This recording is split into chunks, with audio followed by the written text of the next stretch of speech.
देश बनाउने अभियानमा हामी सबैजना जुट्न जरुरी छ र यही अभियान अन्तर्गत भेटघाट तथा अन्तर्क्रिया गरौँ भन्ने उद्देश्यले भोलि 2082 साल ज्येष्ठ महिनाको 1 गते 2082 साल 2 महिना 1 गते भोलि इलामको लाकुरी चौतारी हैन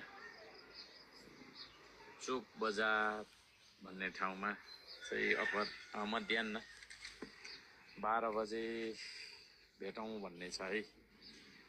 तपाईहरुलाई पनि काम गरेर देश बनाउनु पर्छ भन्ने जस्तो लाग्छ भने तपाईहरु सबैजना आउनु होला। काम गरेर देश बनाउनु पर्छ भन्ने जस्तो लाग्छ भने चाहिँ सबैजना आउनु होला। अब हैन गफ गरेर देश बनाउनु पर्छ भन्ने लाग्छ भने त मेरो भन्नु के छ र काम गरेर देश बनाउन पर्छ, पसिना बगाएर मात्रै देश बन्छ। विदेशी ऋणको भरमा होइन, स्वदेशी उत्पादन र स्वदेशी निर्माणमा आफ्नो पाखुराको दममा यो देशको विकास हुनुपर्छ भन्ने यदि लाग्छ भने सरसल्लाह गर्न आउनु होला।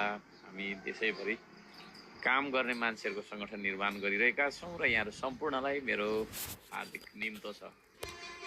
भोलि 2082 साल ज्येष्ठ महिनाको 1 गते भोलि 82 साल 2 महिना 1 गते लाकुरी चौतारा चोक बजार इलाममा चाहिँ मध्याह्न 12 बजे हाम्रो भेट हुनेछ। यहाँहरु सबैजनालाई हार्दिक